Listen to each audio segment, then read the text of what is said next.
एक बुजुर्ग आए थे। वो बोले कि मुझे पोत लेना है और वो पोत लेने के हिसाब से अंदर आए। एक मंगलसूत्र की महाराष्ट्र में वाटी पहनते, वो वाटी अच्छी लगी। उन्होंने वो 2 चीज़ें ली।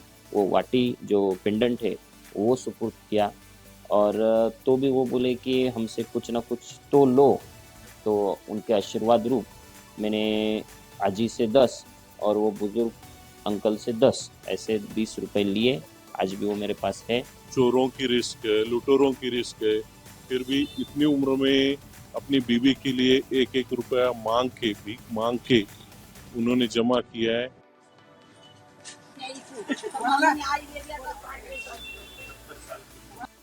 क्या आपने कभी सोचा है कि एक छोटा सा गहना किसी के लिए कितना मायने रख सकता है? एक बुजुर्ग दंपत्ति जिनकी आंखों में सालों की उम्मीद और संघर्ष की झलक है। दरअसल छत्रपति संभाजी नगर के गुल मंडी में एक बुजुर्ग दंपत्ति सोने के आभूषण खरीदने के लिए पहुंचे। उनके पास थे केवल 1100 रुपए, जो उन्होंने भीख मांग कर 1 महीने में जमा किए थे। कुछ दुकानदारों ने उन्हें पैसे देकर टाल दिया, लेकिन एक ज्वेलरी शॉप के मालिक ने उनकी कहानी सुनी और भावुक हो गए। उन्होंने 1 ग्राम सोने की ज्वेलरी उन्हें केवल 20 रुपए में दे दी। बुजुर्ग दंपत्ति ने दुकानदार से कहा कि आप पर भगवान का हमेशा आशीर्वाद रहेगा। उनकी आंखों में आंसू थे, लेकिन दिल में संतोष था। बता दे कि यह दंपत्ति जलना शहर के मानता तहसील के एक छोटे से गांव के निवासी है। खेती में नुकसान के बाद वे शहर में आकर भीख मांगकर अपनी रोजी रोटी चलाते हैं। उनके पास बहुत कुछ नहीं था, लेकिन दिल में एक दूसरे के लिए अपार प्रेम और उम्मीद थी। बता दें कि बुजुर्ग दंपत्ति शहर के गजानन महाराज मंदिर के पास स्थित एक मेडिकल पर जाते हैं, जहां वे अपने नोटों को छोटे सिक्कों में बदलवाते हैं और फिर उन पैसों को अपने बेटे को गांव भेजते हैं। मेडिकल वाले व्यक्ति ने उनकी पूरी कहानी बताई। मी पोत घेऊ लागली बाबा. पोत 4 दुकानात हिंडली. तिथली पसंत नाही पडली. मी तिसऱ्या दुकानात गेली. तिथली पसंत पडली. 2,500 पोत घेतली. त्यांनी पैसे दिले. त्यांनी 20 रुपयेच घेतले. मी 500 रुपये देऊ लागले. त्यांनी 500 रुपये नाही घेतले, 20 रुपयेच घेतले माझ्याकडून. काय वाटतं तुम्हाला? असं काय त्यांनी बरं केलं का तुमच्यासाठी? जे केलं तुम्हाला सोबत आता बरं केलं का कसं केलं आम्हाला काय समजत बाबा. नाही, आता काय होतं तुम्हाला काय वाटलं पैसे घेतले नाही ते जुवाल मी अचानक खाले 3 रोजापासून.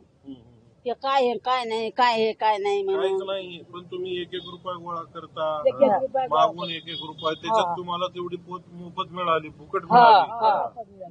तुम्हाला काय वाटतंय? ते देवानं तुमच्यावर आशीर्वाद केला का? देवाने गजानन महाराजाने. ते बाबांना कसं काय वाटलं तुम्हाला? काय द्यायचं असं 15 वर्षापासून पोत घ्यायची म्हणाले. मी बाजारची पोत घालीतीये.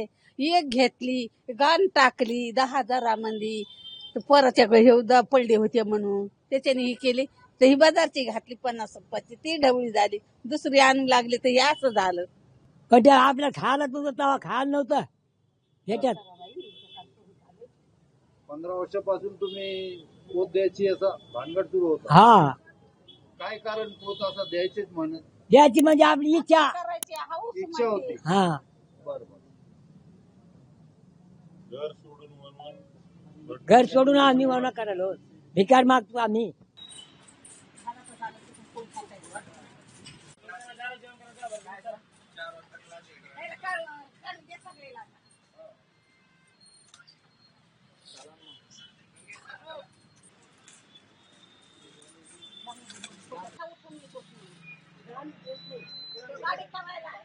ये जो है ना, एक बुजुर्ग आए थे। हम मराठी में आजी आजोबा बोलते हैं। तो उनको कुछ ज्वेलरी, वो बोले कि मुझे पोत लेना है और वो पोत लेने के हिसाब से अंदर आए। उनको यहाँ पे स्टाफ ने पोत दिखाया। उनको एक माला अच्छा लगा। एक मंगलसूत्र की महाराष्ट्र में वाटी पहनते, वो वाटी अच्छी लगी। उन्होंने वो 2 चीज़ें ली। मैं ऑफिस में था ऊपर, तो एक मेरे एम्प्लॉय ने मुझे बुलाया। मैं नीचे आया तो उनसे जो बातचीत हमने की वो सब वीडियो में है। और प्रामाणिक बहुत थे, उनको पैसे देके ही लेना था। तो उन्होंने मुझे पहले 1120 देने की कोशिश की, फिर कुछ चिल्लर देने की कोशिश की, फिर आजी के पास मतलब वो बुजुर्ग महिला के पास कुछ नोट थी जो 20 और 10 की थी, पूरे ऐसे जमा हुई थी। तो वो देने की कोशिश की, हमने वो मना किया। और वहाँ पे जो हमारा 1 ग्राम गोल्ड ज्वेलरी का जो बिजनेस है उसमें से जो माला थी वो हमने उनको सुपुर्द की। वो वाटी जो पेंडेंट है वो सुपुर्द किया। और तो भी वो बोले कि हमसे कुछ ना कुछ तो लो। तो उनके आशीर्वाद रूप मैंने आजी से 10 और वो बुजुर्ग अंकल से 10 ऐसे 20 रुपए लिए। आज भी वो मेरे पास है। और विठू राया का आशीर्वाद और उनका आशीर्वाद मुझे मिल गया।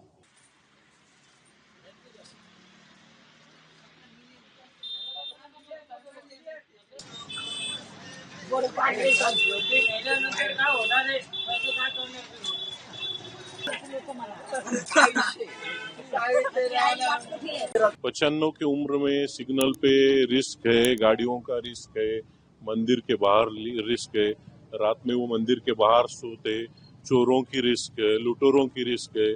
फिर भी इतनी उम्र में अपनी बीवी के लिए 1-1 रुपया भीख मांग के उन्होंने जमा किया है। और दूसरी बात, ये बाबा और ये कब ये से आते हैं और क्या करते ये 2 साल से मेरे पास आते, 3-4 दिन में एक बार आते। उनके जो छुट्टे पैसे होते 1-1, 2-2, 5-5 वो मेरे पास रखते हैं। उसके नोट बना के मैं उनको देता हूँ पैक करके। वो सेफ्टी उसको रखते हैं, पर फिर भी उनको रिस्क है पैसे की। ये 3-4 दिन में एक बार आते, चिल्लर के नोट बना के लेके जाते, अपने गांव को जाते। इनका एक बेटा भी है, मजूरी करता है। वो मंठा साइड गांव है इनका, उधर खेती नहीं कुछ नहीं, वो भी ऐसा मजूरी है।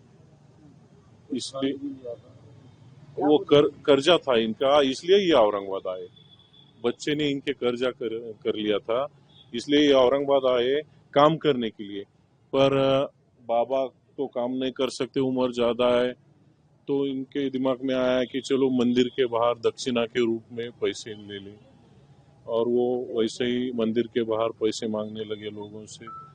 दिन भर पैसे मांगते हैं, शाम में कुछ उन्हीं पैसों से कुछ तो खाना खा लेते हैं। बचे वाले कुछ पैसे वो हमारे पास लेके आते हैं, उसके हम नोट बना के देते हैं।